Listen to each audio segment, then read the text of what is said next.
Muy bien, hermanos, vamos a orar. Padre bendito, te agradecemos infinitamente la misericordia que tú nos regalas, Señor, por la cual no hemos sido consumidos. Agradecemos tu gracia que nos salvó, tu gracia que nos santifica, Señor, y tu gracia que nos llevará a la gloria, porque lo que tú empezaste y decretaste antes de la fundación del mundo, no hay nada que lo pueda impedir. Por eso, Señor, nos acercamos confiadamente al trono de tu gracia, rogándote que dirijas esta noche nuestros corazones a recibir tu palabra como lo que es la palabra de Dios, de nuestro Señor y nuestro Salvador. Guíanos a una correcta interpretación y aplicación de ella, para que podamos mostrar con nuestras vidas que somos tus hijos y que tú eres nuestro Dios. En el nombre de Jesús te lo pedimos. Amén. Muy bien, hermanos. Continuando con nuestro estudio de 10 actitudes que el creyente debe mostrar en medio de la prueba que glorifican a Dios, hoy llegamos a la séptima actitud y lo vamos a ver en los versículos del 19 al 21. La séptima actitud en medio de la prueba es atiende a la palabra de Dios. Como lo hemos estado compartiendo, en medio de la aflicción, de la prueba, de la oposición, del sufrimiento, buscamos diferentes medios para salir de esa situación. Y muchas veces tenemos que ser honestos, no, la palabra de Dios no es nuestro primer recurso. Quizá para muchos es el último. Es como diciendo, pues a ver si algo funciona porque todo lo que he intentado no ha funcionado. Y bueno, la palabra de Dios tiene que ser lo primero a lo que debemos recurrir. Santiago ya nos ha expresado la nueva naturaleza que el creyente tiene. Es esa nueva naturaleza la que le lleva a pasar estas pruebas, la que le capacita a aprobar estas pruebas. Y lo primero que nos dice Santiago con relación a esa nueva naturaleza es, versículo 19, por esto mismo, mis amados hermanos, todo hombre sea como consecuencia de la nueva naturaleza que Dios ha creado en sus destinatarios y por extensión en todo genuino creyente, Santiago los exhorta a tomar nota de algo que es vital para el creyente. La frase todo hombre no significa que esté únicamente dirigida a los varones. Se usa aquí como genérico de persona. Por esto, mis amados hermanos, toda persona sea, y este es un imperativo, es una instrucción que el creyente debe atender. Y al estar el verbo en presente muestra la conducta permanente que debe practicar el creyente. El verbo es ser, y esto implica que el creyente debe ser y seguir siendo. La nueva naturaleza se manifiesta en el estilo de vida. Ser y seguir siendo. Este ser es eterno. El genuino creyente nunca deja de ser hijo de Dios. El genuino creyente nunca deja de ser salvo. El genuino creyente nunca deja de ser santo. Por lo tanto, lo que está diciendo Santiago es que en medio de las pruebas sigan siendo creyentes. Que la prueba no los desvíe. Que la prueba no los venza. Que la prueba no los haga regresar a su antigua naturaleza, ser y seguir siendo. ¿Y qué es lo que tiene que ser el genuino creyente? Y Santiago dice que el genuino creyente tiene que ser pronto para oír. Y la palabra pronto para nosotros puede ser muy subjetiva. ¿Qué es lo más rápido que haces en tu vida? Piensa en algo que haces con una velocidad impresionante.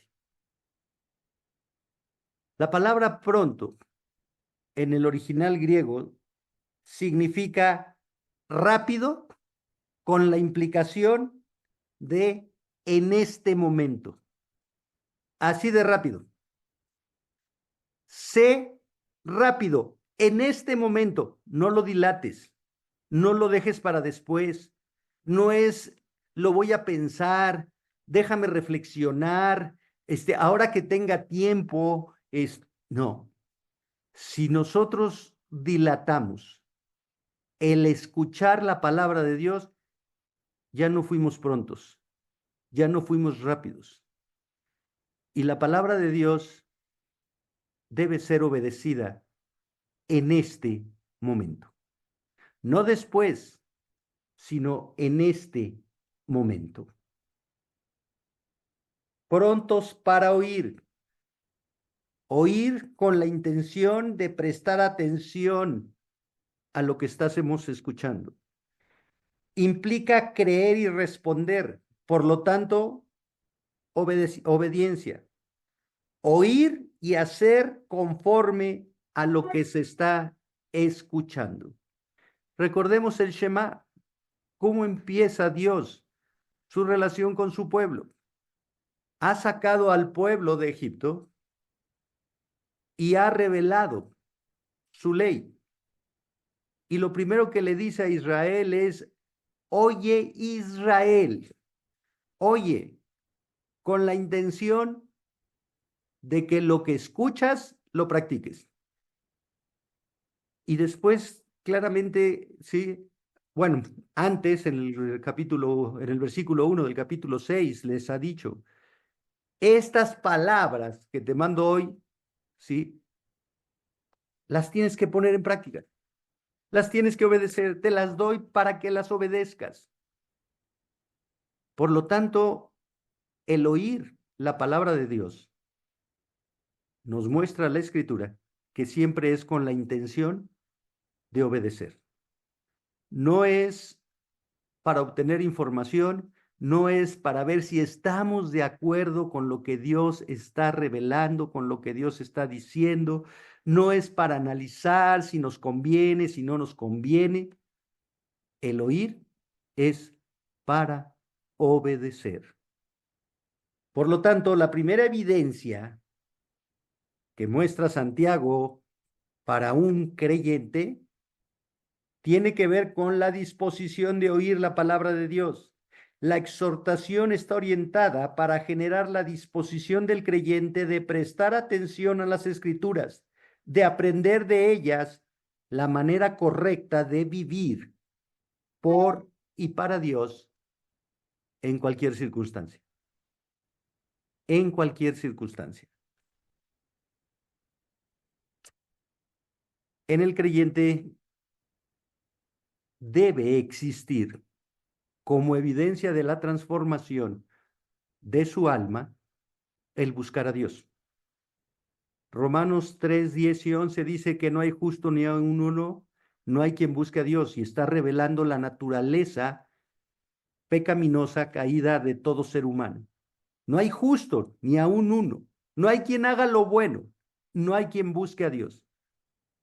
La evidencia de un corazón regenerado es que busca a Dios. ¿Dónde? En la Escritura. Debe haber un sincero deseo y un anhelo permanente por conocer a Dios, por someterse a Dios, por obedecer a Dios. Un genuino creyente busca a Dios para agradarlo, para depender de Él. Un genuino creyente se deleita en la palabra de Dios, como dice el Salmo 1. En la ley de Jehová está su delicia. ¿Y por qué? Porque entiende que en la palabra de Dios está la bendición.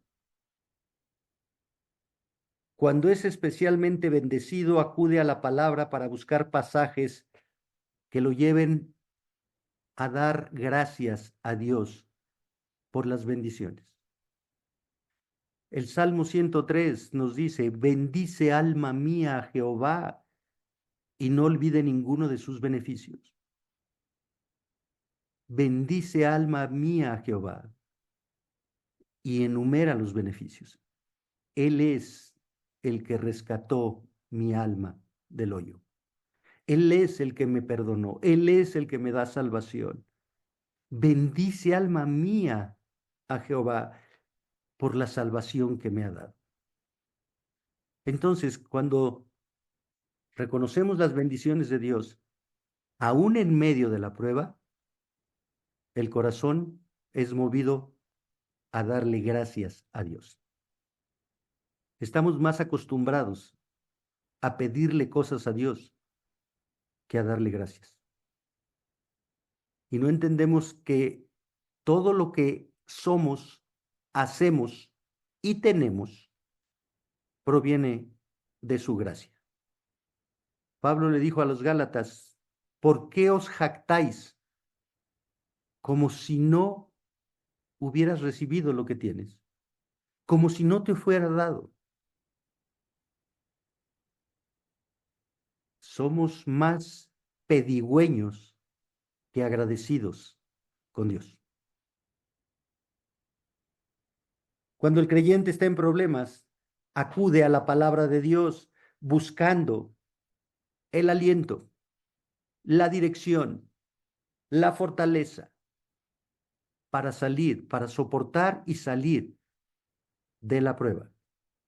En tiempos de confusión, busca la sabiduría de Dios para saber cómo debe actuar, qué debe hacer, qué debe evitar. Cuando es tentado, se refugia en el poder de la pureza de la palabra de Dios para repeler la tentación con la palabra de Dios. Ese es el ejemplo de Jesús en el desierto. Venció la tentación con la palabra de Dios. No vamos a vencer la tentación más que refugiándonos con la palabra de Dios que debemos estudiar, conocer y aplicar. Por lo tanto, la palabra es la fuente de liberación de las tentaciones y de las pruebas. Por eso debemos ser prontos. ¿Qué tan prontos? En este momento, para oír y poner en práctica lo que escuchamos. Los verdaderos discípulos de Jesucristo prestan atención a lo que oyen y leen y se someten a esas instrucciones. Recordemos la instrucción divina que recibió Josué. Hugo Rivera, ¿nos compartes Josué 1:8, por favor? Y le pido a Enrique Alcántara que nos busque 2 de Timoteo 3, del 12 al 17. Y a Mario López, Juan 8:31. Claro que sí. Josué 1:8. La palabra de Dios dice así: Este libro de la ley no se apartará de tu boca, sino que meditarás en él día y noche, para que cuides de hacer todo lo que en él está escrito, porque entonces harás prosperar tu camino y tendrás éxito. Gracias, Hugo. Este pasaje lo estudiamos cuando estudiamos el gimnasio de Dios. Ejercítate en meditar en las escrituras. No puedes meditar aquello que no lees, aquello que no memorizas. Y la meditación es llenar la mente de la palabra de Dios. El genuino creyente reconoce la suficiencia de la palabra de Dios y por eso se llena de ella, porque no necesita otra cosa más que la voluntad de Dios. Lo que estemos viviendo, el problema que estemos enfrentando, la prueba por la que estemos transitando, tiene solución si seguimos la palabra de Dios, si atendemos la palabra de Dios. Y Dios le garantizó a Josué que meditando en su palabra, en su ley, y obedeciéndola, guardando lo que decía y poniendo en acción lo que decía la ley, iba a prosperar su camino y obtendría el éxito. Y no es un éxito material, no es un éxito social, es netamente espiritual. La prosperidad es no pecar en medio de la prueba. La prosperidad es vencer la tentación, vencer al mundo, vencer nuestra carne. Es decirle no al pecado y sí a la santidad de Dios. Pero necesitamos la palabra para ello. Segunda de Timoteo 3, 12 al 17. Dice así la palabra de Dios, y también todos los que quieren vivir piadosamente en Cristo Jesús padecerán persecución, mas los malos hombres y los engañadores irán de mal en peor, engañando y siendo engañados. Pero resiste tú en lo que has aprendido y te persuadiste, sabiendo de quién has aprendido, y que desde la niñez has sabido las sagradas escrituras, las cuales te pueden hacer sabio para la salvación por la fe que es en Cristo Jesús. Toda la escritura es inspirada por Dios y útil para enseñar, para redarguir, para corregir, para instruir en justicia, a fin de que el hombre de Dios sea perfecto, enteramente preparado para toda buena obra. Gracias, hermano. Timoteo está desanimado por las cargas del ministerio y Pablo lo exhorta amorosa pero firmemente. Recuerda lo que has aprendido de la palabra de Dios. Recuerda que los hombres malos irán de mal en peor. Son engañados y ellos van a engañar. Pero tú persiste en la palabra de Dios porque es inspirada por Dios y tiene la utilidad de enseñar, de corregir, de redarguir, de instruir, para que el hombre de Dios sea enteramente preparado para hacer lo bueno en todo tiempo, en todo lugar. Es la palabra de Dios la que tenemos que atender, la que debemos escuchar. Juan 8:31. Dice así, dijo entonces Jesús a los judíos que habían creído en él, si vosotros permanecéis en mí, en mi palabra, seréis verdaderamente mis discípulos. Gracias. Permanecer implica hacer vida en común. A los judíos que no habían creído en él, que habían escuchado la palabra, que podían ser simpatizantes de Jesús por la palabra, les parecía bonita, les parecía buena, agradable, pero no la practicaban, no la obedecían. Y hay muchos en la iglesia así, hermanos. Les encanta ir a la iglesia, estar en los estudios bíblicos, escuchar la palabra de Dios. Les suena bien, les suena lógico, les suena confrontadora, pero no permanecen en ella. No hacen vida en común con la palabra. La palabra no es su vida y su vida no refleja la palabra. Pueden entender teología, pero no obedecen la palabra. Como dice el pastor MacArthur, conocen y entienden las doctrinas de la gracia, pero no viven la gracia de las doctrinas. Jesucristo dejó claro que cuando Él se fuera vendría el Consolador, el Espíritu Santo, el Espíritu de verdad, el cual recordaría a los discípulos las palabras de Jesús, el cual daría testimonio de Jesús. Y Jesús se lo dijo a sus discípulos en Hechos 1, versículo 8. y recibiréis poder, y me seréis testigos. Y ser testigo es reflejar la palabra de Cristo. El Espíritu Santo mora en el creyente y nos hace testigos de la palabra. Tenemos que hablar la palabra, tenemos que vivir la palabra, tenemos que hacer vida en común con la palabra, porque así manifestamos que somos discípulos de Cristo. Y después Santiago establece, sí, dos contrastes.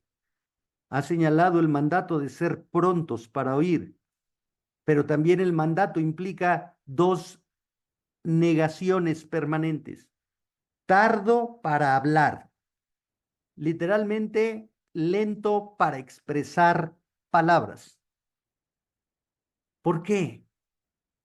¿Por qué el mandato de guardar silencio? Bueno, no podemos escuchar cuidadosamente mientras estamos hablando. ¿No nos ha pasado que alguien nos está hablando y ya le estamos respondiendo sin darle oportunidad de que termine de decirnos lo que quiere? Y entonces ya ni escuchamos lo que quiere porque nosotros interrumpimos su conversación. Nos metemos en su conversación y ya no escuchamos porque queremos hablar, queremos atajar su idea. Si no estamos de acuerdo, vamos a manifestar nuestra oposición sin dejar que termine de hablar la persona.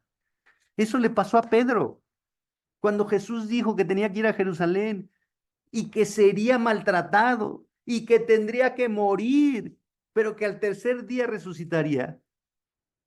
Los pensamientos de Pedro lo bloquearon cuando escuchó que Jesús tendría que morir. ¿Y qué fue y qué hizo? Señor, nada de esto te acontezca. Pedro no escuchó que el Señor iba a resucitar. Se bloqueó con la muerte del Señor. Y Jesucristo le dijo, quítate de mí, Satanás. Eres un tropiezo porque no pones los ojos en las cosas de Dios, sino en la de los hombres. ¿Y cuántas veces en la iglesia estamos escuchando el sermón, la predicación, y nuestra mente está divagando en otra cosa? Y nuestra mente empieza a conversar dentro de nosotros. Y ya no escuchamos a Dios, porque dentro de nosotros empezamos a hablar. Es lo que Santiago dice, no debes de ser así. Escucha completa la palabra de Dios. ¿Cuántas veces escuchamos que alguien empieza a señalar un versículo y tú te sabes el versículo y tú lo terminas y no le das oportunidad a él de decir lo que quiere? Es más, hermanos, ¿cuántos problemas con nuestras esposas son porque no las dejamos hablar? Porque empiezan a hablar y nosotros luego combatimos sus ideas, sus expresiones. Con nuestros hijos, ser tardos para hablar. La Biblia claramente nos enseña la instrucción de Dios. Gabriel del Riego, ¿quieres compartirnos Eclesiastés 5, 1 y 2, por favor?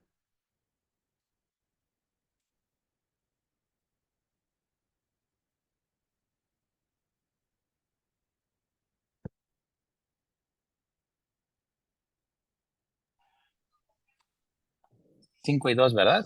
5, 1 y 2. Ok. Cuando fueres a la casa de Dios, guarda tu pie y acércate más para oír que para ofrecer el sacrificio de los necios, porque no saben que hacen mal. No te des prisa con tu boca, ni tu corazón se apresure a proferir palabra delante de Dios, porque Dios está en el cielo y tú sobre la tierra. Por tanto, sean pocas tus palabras. Gracias. El hombre más sabio está instruyendo en cómo debemos ir a la casa de Dios. En ese contexto, a la sinagoga. En el contexto nuestro es al templo, a la iglesia. Guarda tu pie implica guarda tu estilo de vida, guarda tus motivos. Vas a la casa de Dios. Acércate más para oír que para ofrecer el sacrificio de los necios. ¿Cuál es el sacrificio de los necios? El hablar, hablar, hablar, hablar.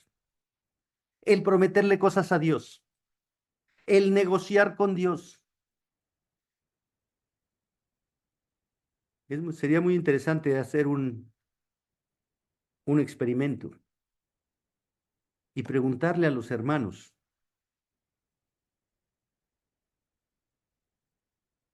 ¿a qué van a la iglesia? Y ver el comportamiento de los hermanos. Y es muy triste cuando vemos desde el púlpito a los que están jugando con el de junto, con el de adelante, a los que se están durmiendo, a los que están con el celular, a los que están comiendo. ¿A eso vas a la iglesia? ¿De esa forma adoras a Dios?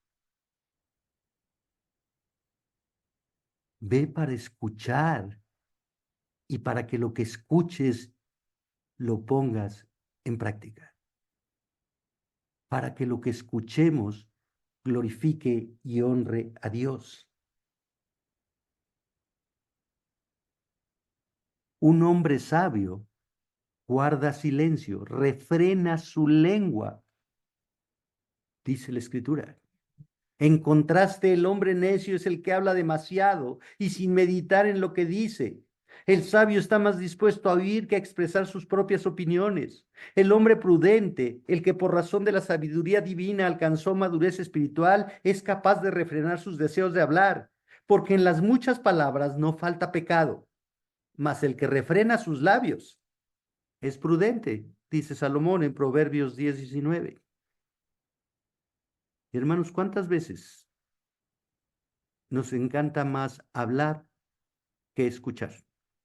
¿Y cuántas veces en nuestras muchas palabras hay orgullo, soberbia, exaltación propia de lo que somos, hacemos y sabemos? En verdad, la plática debe ser normal y sencilla, aunque seamos hermanos, aunque estemos en la iglesia. Pero ¿cuántas veces hermanos se nos acercan y empiezan a platicar y luego empiezan a sacar versículos bíblicos? Es que como dice la escritura y te recitan uno. Oye, estamos hablando aquí tranquilos. No, pero es que esto, y es al final, ¿qué quieres mostrar? ¿Comunión? ¿Armonía? ¿O cuántos versículos conoces de la Biblia? Sí.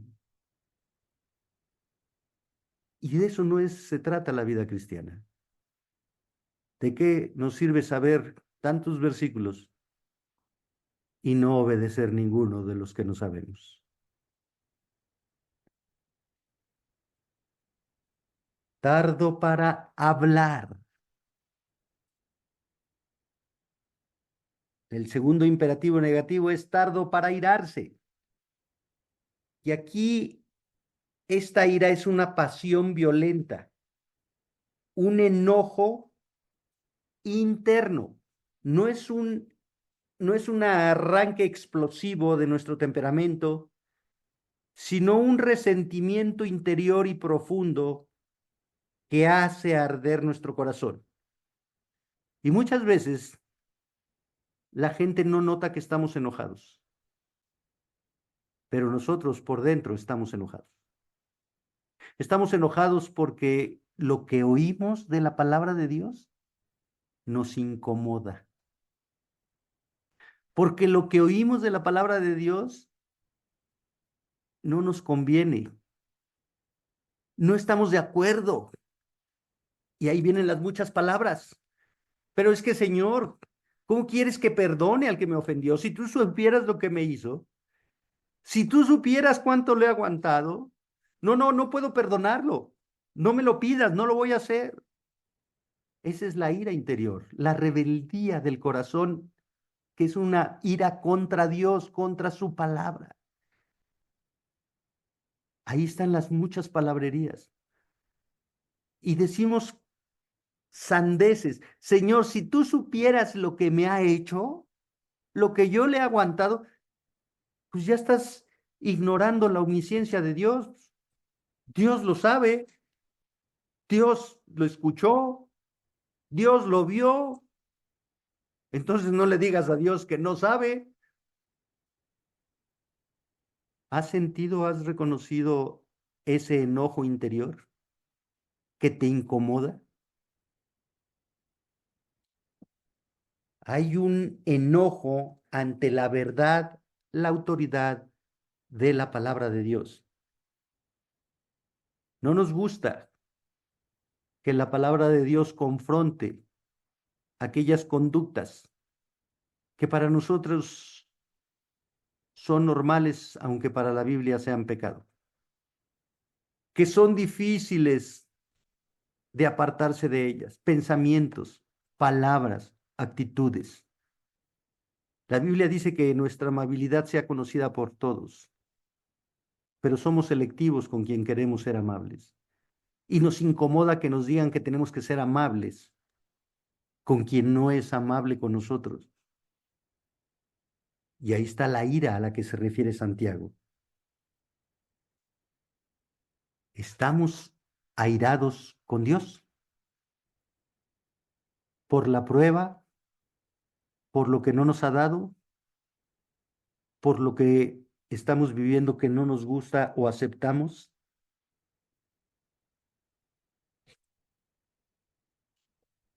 El comentarista Pérez Milós, o Millos, como él le gusta que le digan, Pérez Millos, que es muy buen exégeta griego, señala: es notable apreciar que en esta última cláusula, tardo para la ira, no existe verbo alguno. Es posible que sea un complemento a la oración anterior, lo que la enseñanza supondría que aquel que es lento para hablar, quien es capaz de controlar sus deseos de expresarse cuando está airado, controlará también su enojo. Si somos capaces de controlar las muchas palabras por someternos a la autoridad de la palabra, el Espíritu Santo también nos dará el dominio propio para controlar nuestro enojo contra Dios y aceptar la voluntad de Dios en el entendimiento que Dios tiene pensamientos de bien y no de mal para nosotros. Cuando estamos enojados, no escuchamos consejo alguno, porque preferimos dar libertad a nuestra ira, a nuestro enojo, a palabras injuriosas y desordenadas. Mejor es el que tarda en airarse que el fuerte, y el que se enseñorea de su espíritu que el que toma una ciudad, dice Proverbios 16:32. Somos muy valientes para hacer muchas cosas indebidas y muy cobardes para hacer lo que nos manda hacer Dios. El hombre colérico escucha la voz del maligno y no la voz de Dios. La ira produce graves dificultades en la vida del creyente. Esta ira interna contra la voluntad de Dios, contra la revelación de Dios. Felipe Hernández, ¿nos compartes 1 Timoteo 2:8, por favor?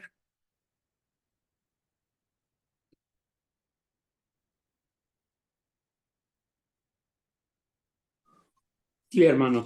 Primera de Timoteo, capítulo 2, versículo 8. Dice así: quiero pues que los hombres oren en todo lugar, levantando manos santas, sin ira ni contienda. Gracias. La ira afecta a la oración.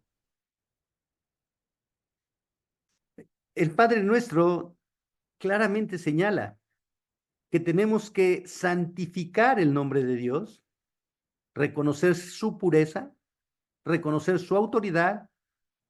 Y el Padre Nuestro dice, hágase tu voluntad, así en el cielo, aquí en la tierra. Hágase tu voluntad. ¿Cómo me puedo acercar al trono de Dios si estoy enojado con Dios porque no entiendo su soberanía, su gobierno, porque estoy en contra de su voluntad para mi vida? ¿Cómo puedo acercarme a orar sin quitarme el resentimiento, la amargura que hay en mi corazón, mi rebeldía, mi ira? Tenemos que confesar el pecado. Tenemos que pedirle perdón a Dios, misericordia y clemencia por nuestro atrevimiento. La ira afectó tanto a Moisés, el líder del pueblo, que no entró a la tierra prometida. La vio de lejos porque se airó contra lo que Dios había revelado.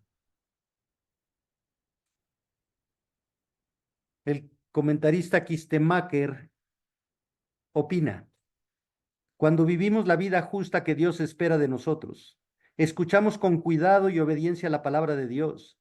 Cuando planeamos hacer o decir algo, deberíamos preguntarnos si nuestras acciones y palabras promueven la honra de Dios y avanzan la causa de la justicia y la paz para nuestro prójimo. Cuando permitimos que la ira nos guíe, ya no somos guiados por la ley de Dios. El hombre airado provoca disensión y el violento comete muchos pecados. En vez de ello, el creyente debe controlar su temperamento, orar pidiendo sabiduría y obedecer la ley de Dios.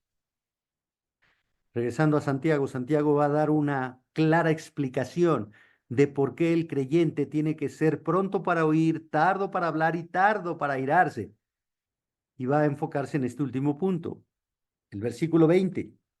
Porque la ira del hombre no obra la justicia de Dios. Porque cuando el hombre está airado, enojado, ¿cómo va a obrar la justicia perfecta, santa, buena de Dios?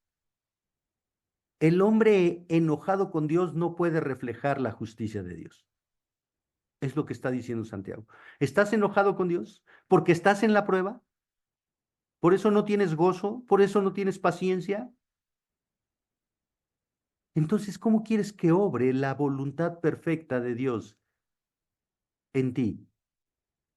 Si tú estás anteponiendo tu persona, tu comodidad, tu seguridad a la voluntad de Dios. La indignación humana sobre la base de emociones y deseos personales, sin el control del amor a Dios, impide que se muestre la justicia de Dios, que se impide que se muestre el gobierno de Dios en la vida del creyente.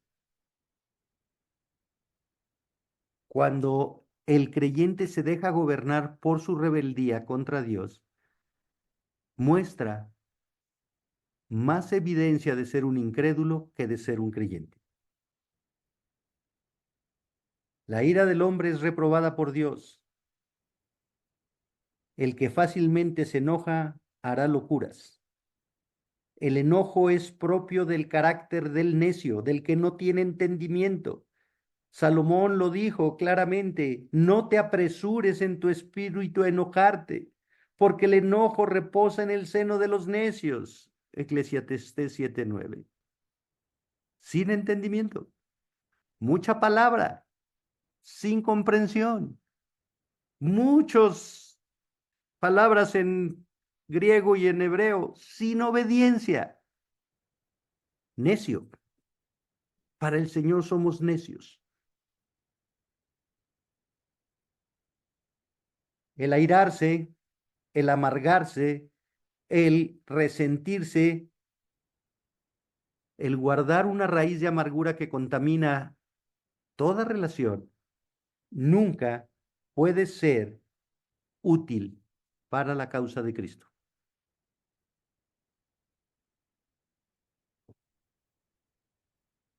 No es útil para la causa de Cristo. ¿Y para qué nos salvó Cristo? Para cumplir sus propósitos, no los nuestros.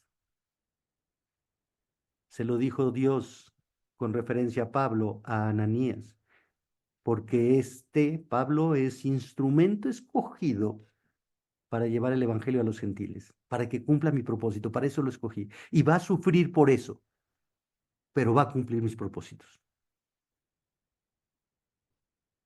¿Estamos cumpliendo los propósitos de Dios, hermanos?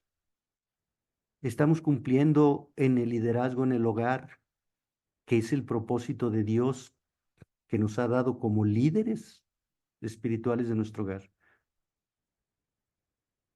¿O estamos enojados con Dios porque nos dio ese liderazgo y mi esposa no me obedece y mis hijos son rebeldes y yo no sé qué hacer? Sí,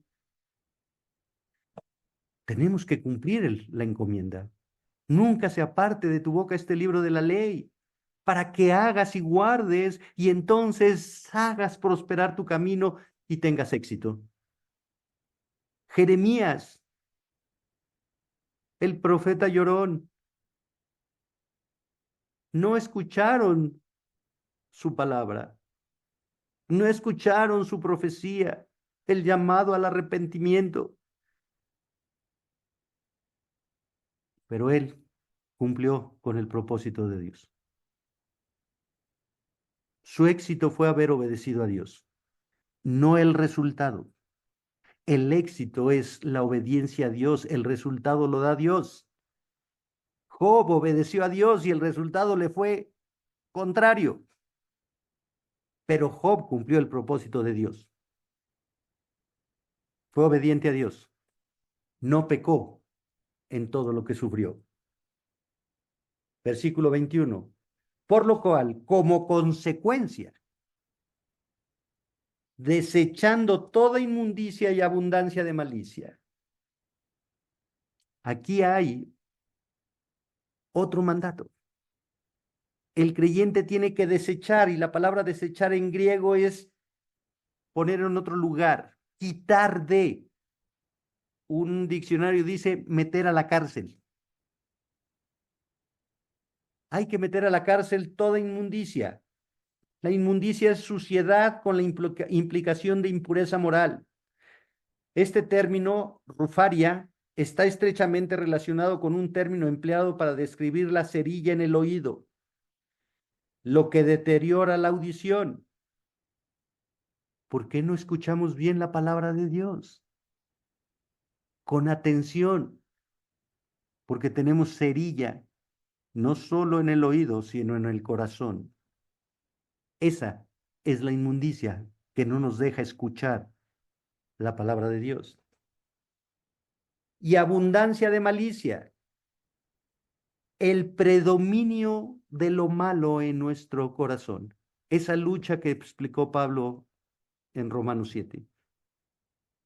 Predomina lo malo. Pero tenemos que desecharlo, tirarlo a la basura, meterlo a la cárcel. Y recibid. Hay un contraste, y aquí está el mandato. Recibid significa dar la bienvenida con la implicación de creer, de aceptar como verdadero. La gramática griega establece una recepción definitiva, completa, total. ¿De qué? De la palabra de Dios. ¿Cómo hay que recibirla? Con mansedumbre. La mansedumbre implica humildad, amabilidad. Mansedumbre es inclinarse con sumisión a la voluntad de Dios. El comentarista Vine describe mansedumbre en griego, prautes, como una gracia incrustada del alma, y el ejercicio de la misma es principalmente hacia Dios. Es ese temperamento del espíritu en el que aceptamos su trato con nosotros como bueno y por lo tanto sin disputar o resistir.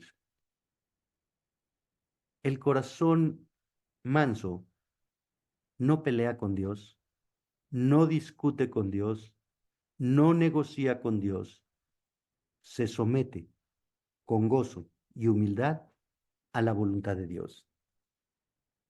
Por lo tanto, es la actitud que surge de un corazón que acata sin reserva alguna las disposiciones de Dios.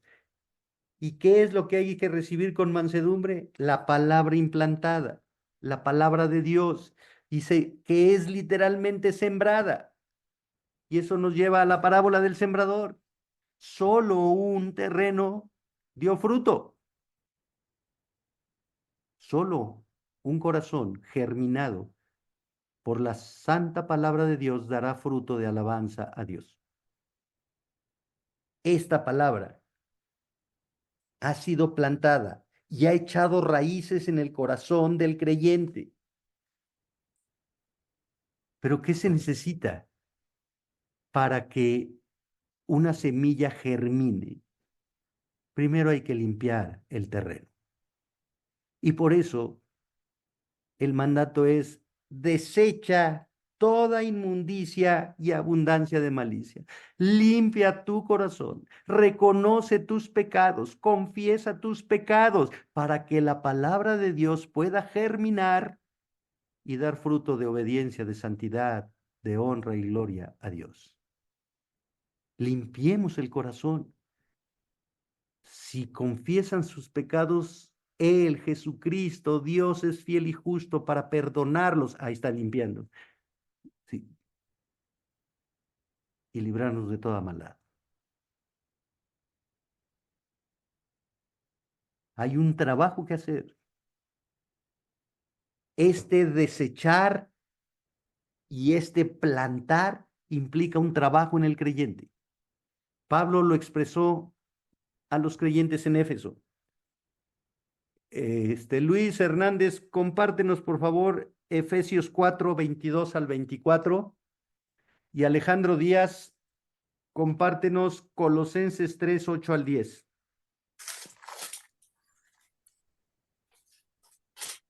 Efesios 4, 22 al 24. Sí, por favor. Dice así: en cuanto a la pasada manera de vivir, despojaos del viejo hombre que está viciado conforme a los deseos engañosos, y renovaos en el espíritu de vuestra mente, y vestidos del nuevo hombre, creado según Dios en la justicia y santidad de la verdad. Gracias. Entonces aquí hay un despojaos, hay que desechar el viejo hombre, está viciado conforme a los deseos engañosos. Literalmente significa quitarse los harapos sucios, mugrosos de la vida pecaminosa que teníamos. Y dice: y renovaos en el espíritu de vuestra mente. Y la única forma de renovar el espíritu de nuestra mente es la palabra de Dios. Pablo lo dijo a los Romanos 12, 1 y 2. No se conformen a este mundo, sino renueven su entendimiento a través de la palabra de Dios, por las misericordias que Dios nos ha dado. Entonces tenemos que renovar nuestra manera de pensar para renovar nuestra manera de vivir y ajustar nuestra vida a la palabra de Dios. Y entonces, ya renovados con ese entendimiento de la voluntad de Dios, dice: vístete del nuevo hombre, del hombre creado según Dios en la justicia y santidad de la verdad. ¿De cuál verdad? De su palabra. Muestra ese cambio, quítate los pecados, renueva tu mente sometiéndote a la palabra de Dios y vístete del nuevo hombre. Vístete con el lino fino, blanco y resplandeciente, que son las obras justas de los creyentes. ¿Y Colosenses qué nos dice? Me dijo Colosenses 3. 3 del 8 al 10. Sí. Pero ahora dejad también vuestras todas estas cosas: ira, enojo, malicia, blasfemia, palabras deshonestas de vuestra boca. No mintáis los unos a los otros, habiéndolos despojado del viejo hombre con sus hechos, y revestidos del nuevo, el cual conforme a la imagen del que lo creó, se va renovando hasta el conocimiento pleno, donde no hay donde no hay griego ni judío, circuncisión ni incircuncisión, bar- barbado ni esquita, siervo ni libre, ni sino que Cristo es el todo en todos. Gracias, Hasta el hermano. 11. Hasta ahí, está ahí. Muy bien, muchas gracias. Pablo aquí es más específico. ¿Qué tenemos que desechar? ¿Sí? Toda suciedad, toda maldad y le pone nombre, ira. Reconoce si eres enojón. Reconoce si te gobierna tu temperamento y no la palabra de Dios. La ira lleva al enojo, el enojo a la malicia a la blasfemia a palabras deshonestas. Y después dice, no os mintáis unos a otros. La mentira es el deporte predilecto del hombre. Pero la mentira refleja de quién eres hijo. Jesús lo dijo, vuestro padre es el diablo, es padre de mentira, y ustedes son mentirosos. Desecha la mentira, habla la verdad, aun y cuando la verdad sea contraria a ti. Eso lo dice el Salmo 15.